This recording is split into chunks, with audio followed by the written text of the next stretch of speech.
Well, we did it. Built the house.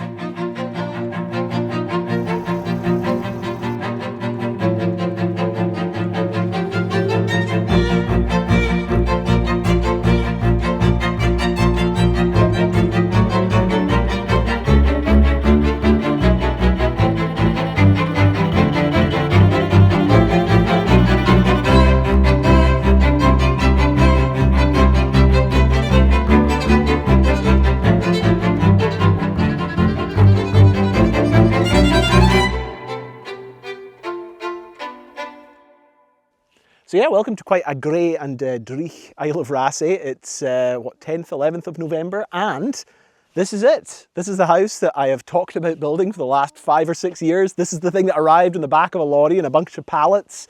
The house we've dreamed of, now fully constructed, almost. It is pretty much wind and watertight. You might actually be able to see that there's still a little bit of cladding to go on the porch at the front of the house. But windows are in, roof is on, obviously the frame of the house is built and all the cladding put on as well too. So, I mean, I still can't quite believe it. Apologies, if you guys have wondered where I've been and don't follow me on other social media, it's been about 5 months or so, I think, since I uploaded a video. And that's because about 5 months or so ago, we had a baby. And they don't tell you this in the maternity ward, but it severely impacts video production on YouTube generally. It's been an absolutely amazing 5 months, but while we've been busy looking after the baby, the builders have been busy constructing the house, and we've had incredible weather, an amazing spring, an amazing summer, really, really dry and really, really sunny, which has been fantastic for constructing this. Now, I think what we'll do a little walk around and stuff, and I'll show you some of the features and what's still left to finish. But since I've got Leonie and baby and dog here helping me, we'll do a quick tour of the interior of the house. Hey Architectural Digest, welcome to our woodland island house here on the Isle of Raasay.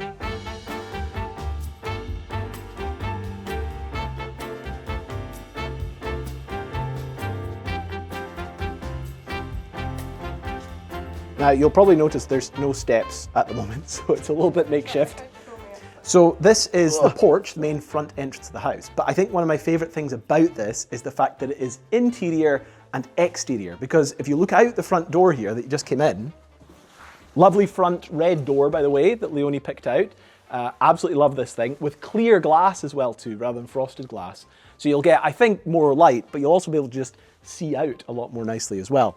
But this is my favourite design addition to the front of the house, which is the fact that we asked for this big covered area. So almost as much space as there is inside the porch, you have the same amount of space outside with this big large pillar that creates this nice covered area. Obviously there'll be the accessibility ramp that'll run down in that direction. So this will just be a nice little flat patio front step with a bench here that you can sit down on, some hooks for your jackets and the like, so that when you come in from the rain, you can sit down, take off your boots and shoes. You okay, Tutor? Sorry, we had a quick baby break there. But yeah, covered outside area, which is great. But we also, when we had designed the kit originally, extended this porch slightly. So it actually goes further back than the original design. And the reason for that is it means that we can have all of our cabinets and dryers and washing machines back there and still give us loads of space here to take off coats and jackets and shoes and the like. So loads of space outside. Nice covered area where you can sit and drink a coffee even when it's raining, but also plenty of space on the inside as well here too. We don't really have a back door to the place, a utility room. We only have this front entranceway and a patio door. So we wanted to try and maximize usability, I suppose you could say. Right, that's the porch. But if you come this way, we will head into the rest of the house. So this is the rest of the house.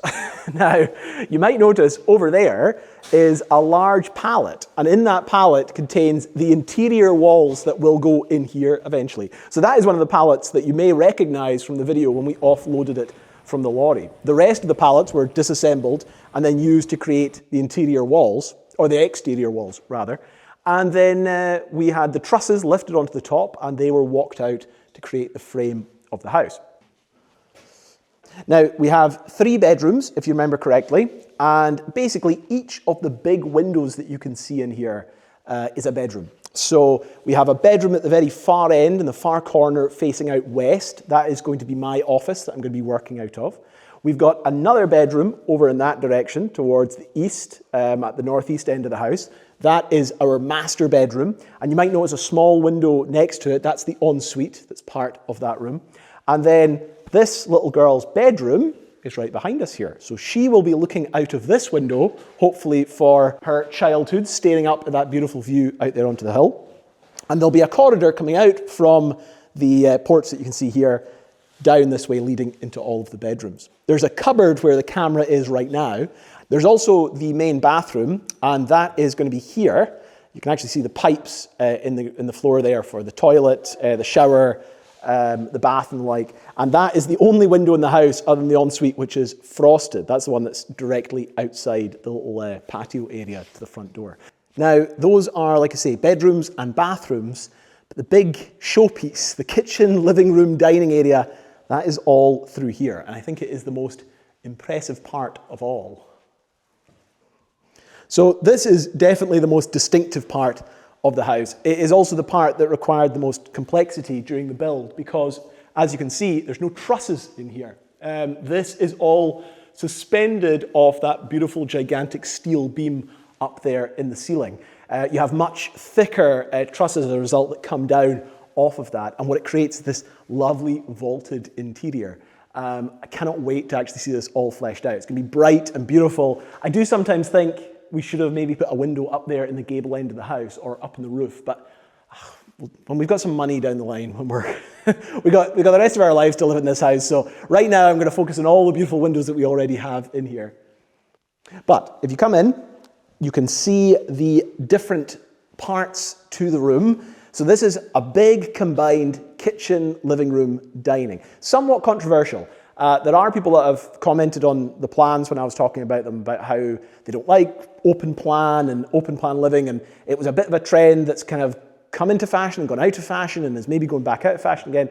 We love the idea of an open plan kitchen and living room. I've always loved it. I always enjoy it. We've lived in a lot of houses that have not had that, and it always annoys me, I suppose you could say. So in here, we're going to have our kitchen running up through the corner of the room here. I suppose the northeast corner, as you'd see it. This is the kitchen window with the kitchen sink here.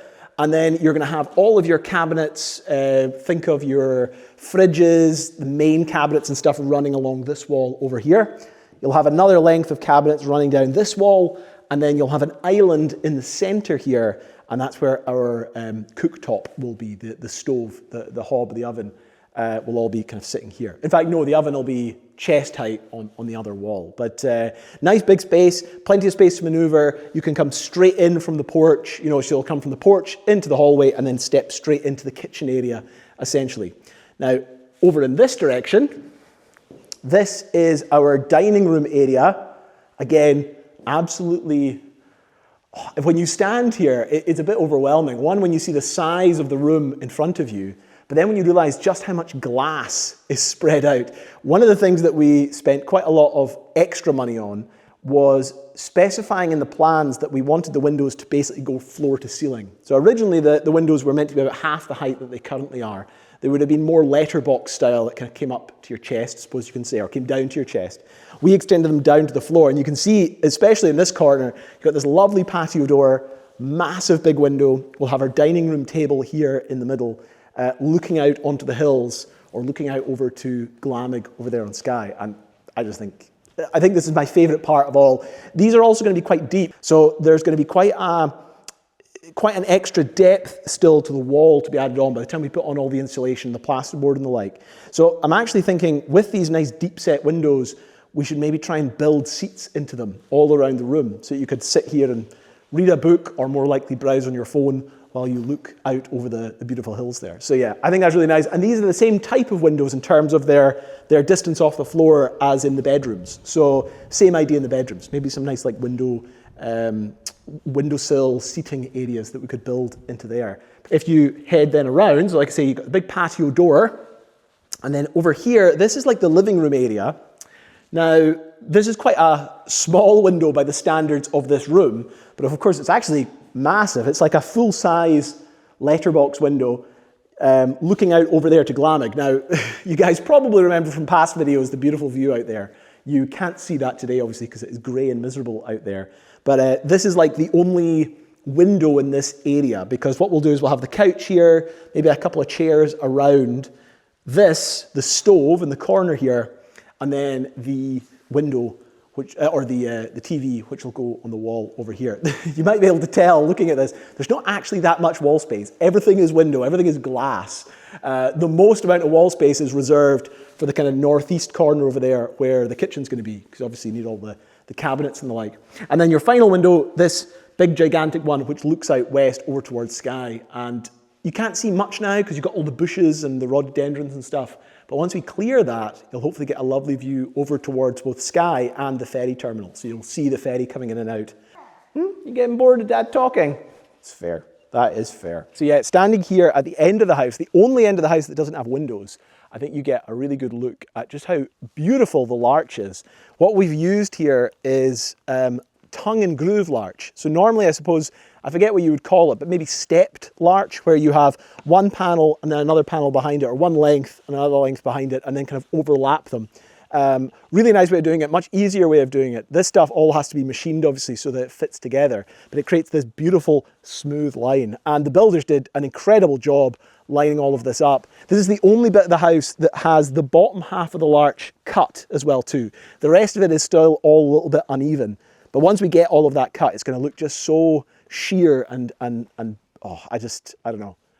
I keep looking at this and I just can't believe how neat and smooth it looks. But when you go up close, you've got all this lovely texture from the larch. This will obviously grey over time. That's how larch works when it's left untreated. I think what we're going to do is apply some kind of treatment to it that'll help protect it and also add a little bit of the kind of freshness into it. It'll make it last longer before it starts the kind of natural greying process. But yeah, I think it looks absolutely beautiful. I think it actually looks best though when you walk round to the side of the house here. So yeah, from this side of the house, you get the full length of the windows, which I think just looks absolutely amazing. You can see the beautiful tin roof. And I think, I don't know, that view looking out towards Glamig with the nice flat green grass that we'll have down here eventually. And then on the other side of the fence, the cows and sheep and deer that come down and graze here, I think it's just absolutely gorgeous. The only thing that we're going to change out is that you can see over here, this is the window for our ensuite. But you might notice it's frosted, and we do not need frosted glass when our view is looking out onto there where there's not a single human being on earth. But yeah, absolutely amazing. Watching them build this was a delight. Two guys that did most of this, really, really talented guys. They basically unwrapped the sections of the kit that you guys saw getting offloaded from the lorry, and then carried them, just the two of them, onto the concrete pad, which is, I believe, what you guys would have seen last in my last video, just the concrete pad with the underfloor heating and the screed put in.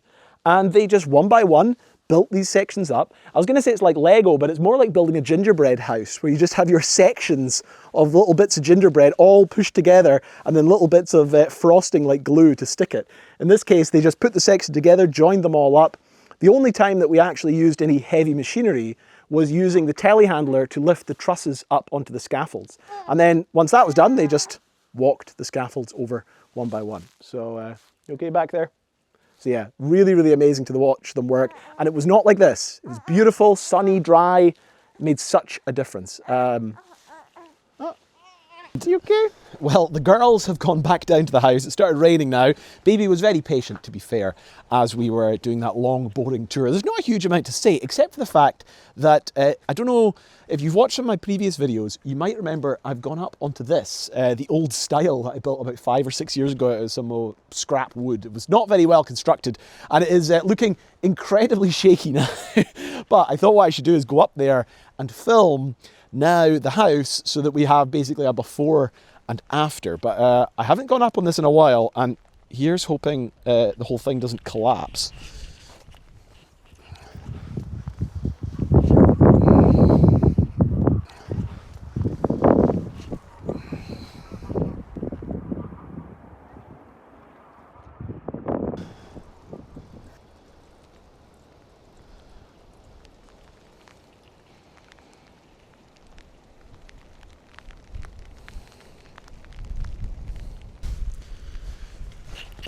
So yeah, the rain has actually reminded me of one more thing, which is the fact that you might have noticed we don't currently have gutters on the house.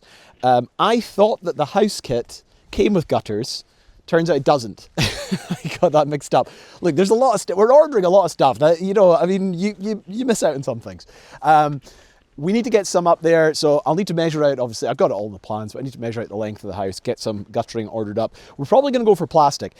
Leave in the comments below your experiences, but I'm imagining the best case for us would be rounded, kind of half round ones rather than box squared off ones, in black or kind of dark graphite to match the soffits, the fascia, and UPVC plastic. UPVC, to be fair, is it's got a lot of flexibility in it. It's cheap to replace should we get any high winds that rip the gutters off, because it has been really windy the last couple of days, and you see how much the side of the house gets, or the back of the house over there gets battered.